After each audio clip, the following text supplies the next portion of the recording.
I like it. I like it. Masarap. Masarap.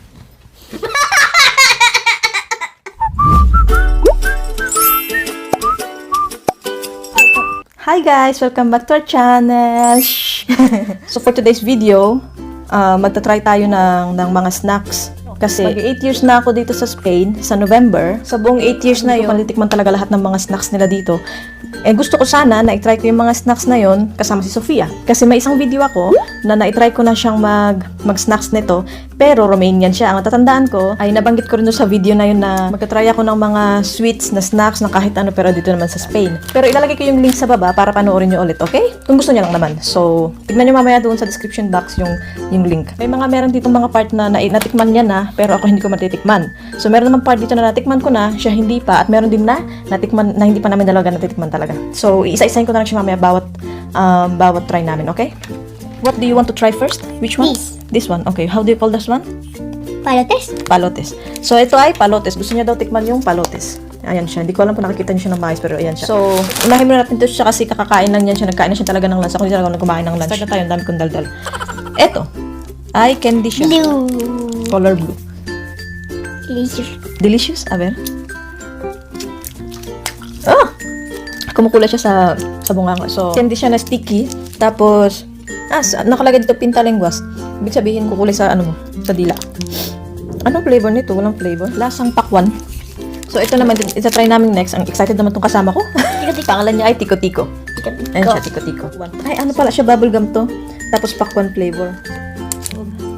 Ay. So, ano siya guys? Bubblegum na flavor pakwan. Sa akin, okay lang. Pero pakwan naman. Inuubos niya yung mga chuchi. Ito the cherry. Ano siya? Meron kami dito na fresas, meron kaming cherry. So, parehas lang yan sila, magkaiba lang ng flavor. Hindi ko alam kung ano to. So, ganito siya sa loob. Ganyan siya sa loob. Hindi ko alam, parang parehas lang siguro to, tama. Parehas lang siguro to nito. Nitong palotes, o anong tawag dito. Na malambot siya na candy. Yung ginunguya. Dami. O, di ba? Medyo maasim siya kasi ang flavor niya strawberry. Hala, nabubusog ako sa mga chuchis. Okay, ito naman. Anong flavor nito? Cherries. I-try natin. Alam ko na. Parang kaparehas siya ng sugus. May sugus din sila dito. Gusto ko i-try din yun. Kaya lang, meron naman tayo sa Pilipinas nun eh. Yummy. Yummy. ¿Cuál te gusta más? ¿Esto o el strawberry? ¿Esto? A ver. Ito yung mga lasa niya na Alam niyo mga bata tayo may mga gamot-gamot na iniinom. Tambua. Ganun yung lasa niya. Naalala ko tuloy mga gamot ko ng bata ako sa ubo. So, ito ay ano to? Chocolate ba to? Ano ba to? Ganyan siya, First time ko nakita. Hala, parang amoy kape siya. Amoy kape. Ganyan siya, Kinakain ba to? Espera, yo primero. Buah!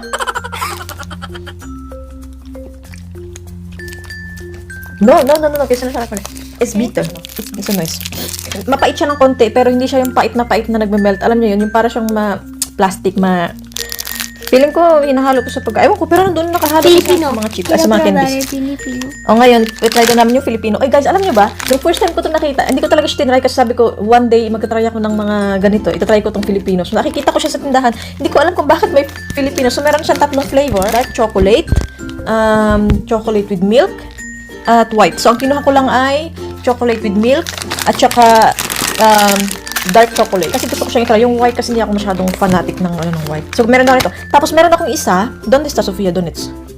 Okay, donuts. Abi, how to? Este, donuts. Tapos, may isa na pangalan niya ay donuts. So, ganyan siya. Bilog yan siya sa loob.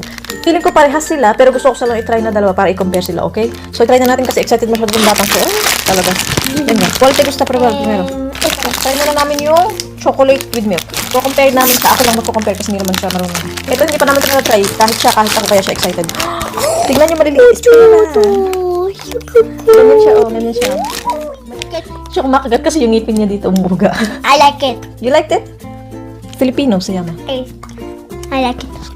Biscuit lang siya na may may chocolate sa ibabaw. Ganyan siya sa loob. Naubos niya. Para sa akin okay lang. Pwede ito pambaon-baon, panglagay sa sa mga pangbaon ng bata, ganun. So, ayun siya.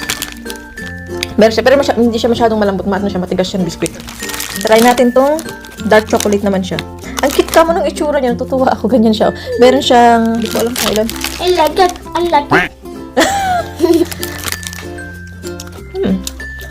Kahit dark chocolate flavor siya, hindi siya mapait. Hindi siya mapait. Oh, feeling ko mas masarap to kaysa dun sa with milk. Yeah. Si Sofia, hindi siya kumakain ng chocolate. I mean, kung kakain man siya, siguro mga isa, dalawa, ganun siya. Mas maprutas siya at saka mas ganito siya, yung mga candy na ganito, yung malalambot na tawag na dito si Mas maganon siya, kaya bili ako ng mga chocolate na ganyan. Ako lang din ang kumakain. Gusto ko kasi dark siya, pero hindi siya pait. Masarap yung nasa niya. Pero, yeah.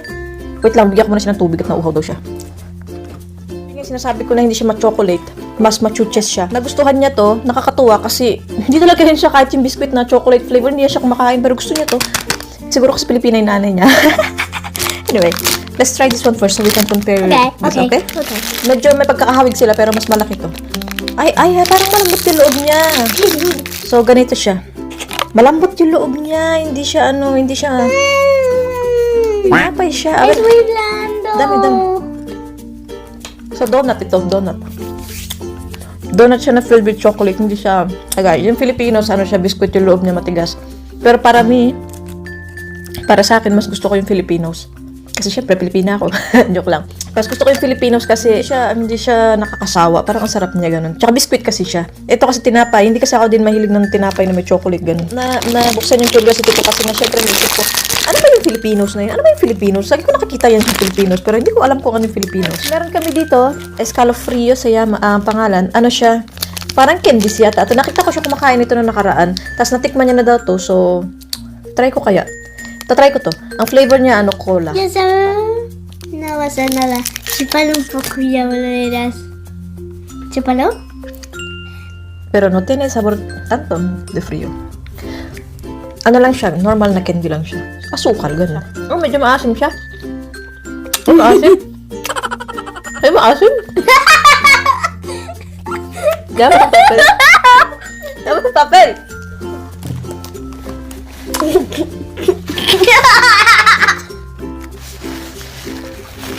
Naasim siya, guys. Tama. Kiris, komes. Matibay. Ayoko maasim. Maasim siya. May isa pa dito na. Flavor niya naman ay lemon. Try din natin yung lemon. Keterias eh. Nakala. Igual. Merde?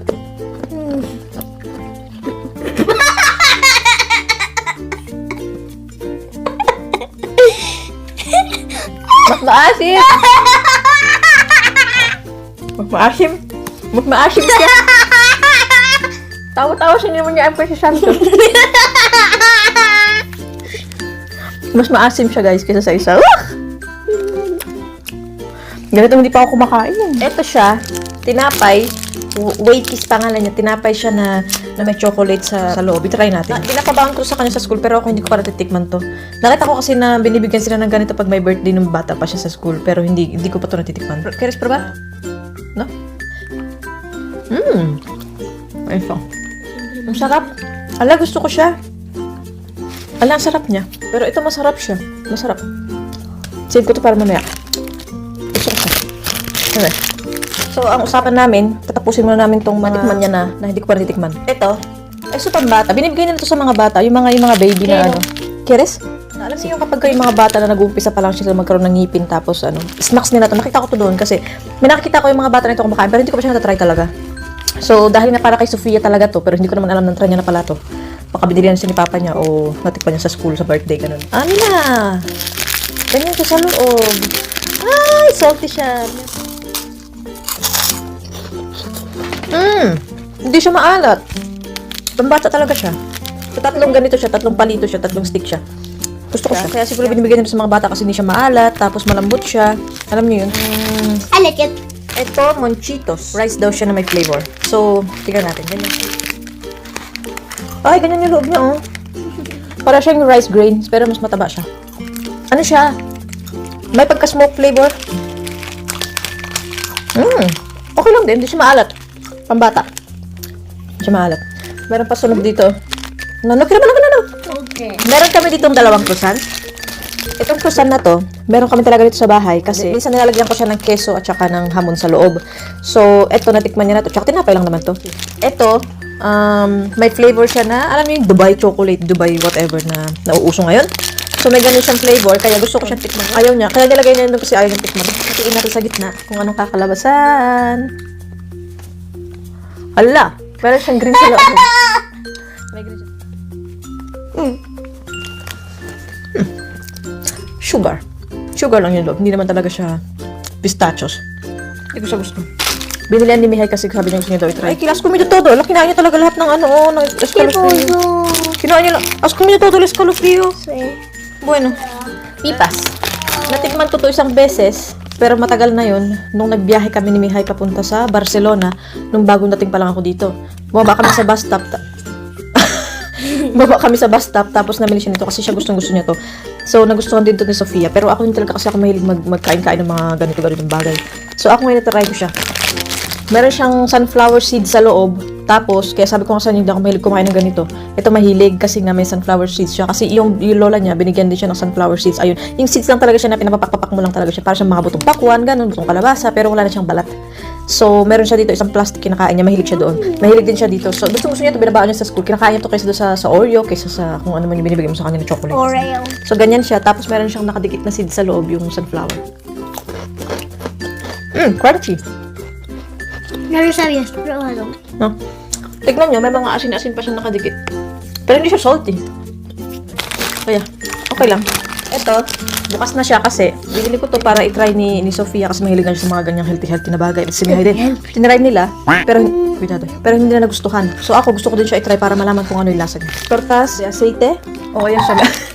Ito yung half na kinain siguro nila hindi na nagustuhan. Amoy ano siya? Amoy star anise. Tapos may mga nakadikit siya ng asukal. Biscuit siya. Yo ya estoy comiendo. Yeah? Kumusta? I like it. You like it? Yes. Anis yata yun. Hindi ko siya gusto.